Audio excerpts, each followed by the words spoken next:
Hi.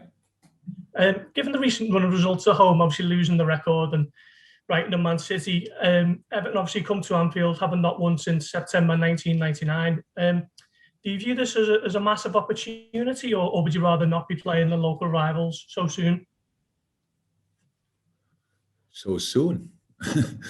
After losing no. 3 in a row.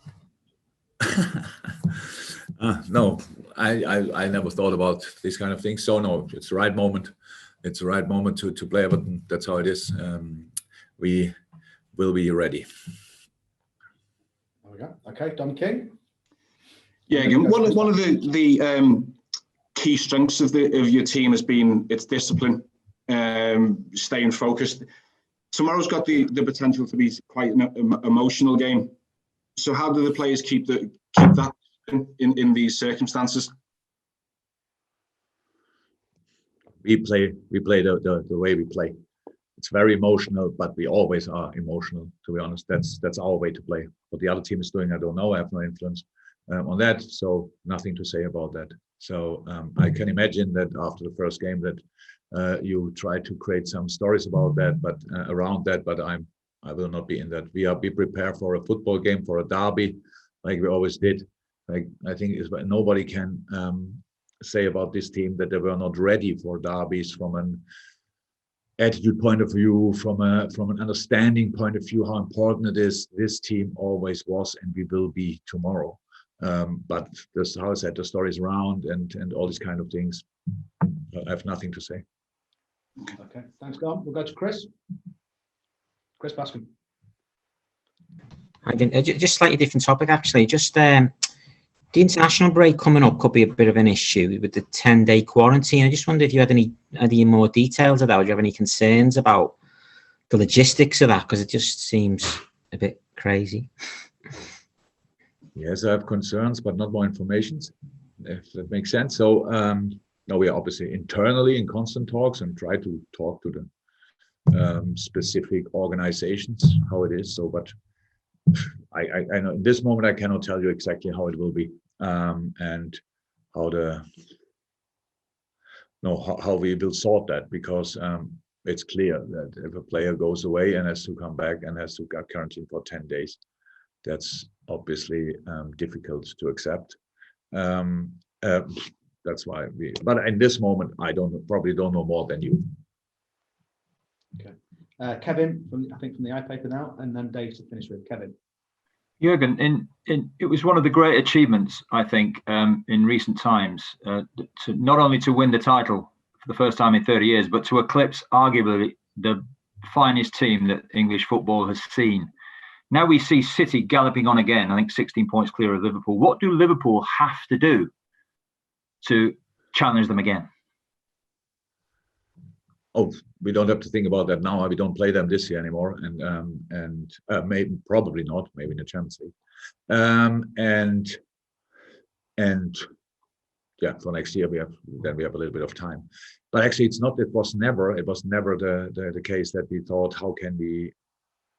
What is the right saying? How can we overtake or whatever City, whatever, however we would say that? How can we become the finest team again in English football, whatever that means? We never saw it like this. We wanted the best version of ourselves, and we have that chance again. And if that's then good enough, then it's good enough. And if not, if another team is better, then they are better. That's how sports works. You cannot do more than being the best version of yourself, and that's what we really will try again. As a team especially, and for that we need just a little bit more luck, and then of course a few other things as well. But in the beginning it would start with slightly more luck with injuries. That would help already, and then we can become closer to that. I think we all agree, even I would say that, probably even Pep would say that, in a normal season for both teams we would not be 16 points away, but we are. In fact, that's how it is, and we accept that. But this season is not our concern. How close can we come to City? Our concern is how far can we go in the table, and that's enough work to do. Fantastic. Final question, Dave Maddock from the Mirror.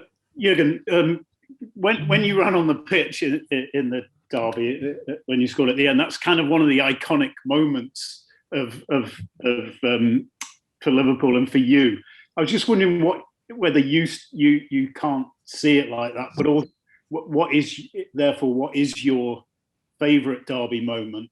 And also, I just wanted to ask about how it feels playing without fans, because we saw in the first game this season that there's still an intensity and a passion sometimes spilling over. So I just wondered, around that, and your favourite moments in the derby.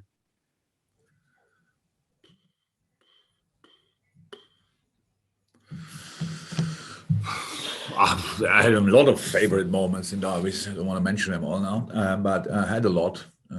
Sadio involved, Divock involved, yeah, Curtis involved, these kind of things. So there were a few.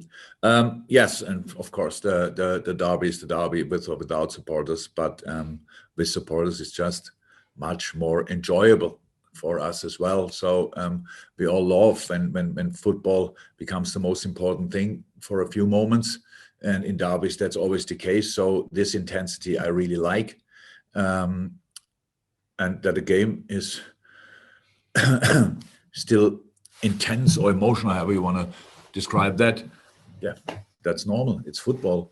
Other games were very emotional and intense as well. And why should Liverpool versus Everton be different?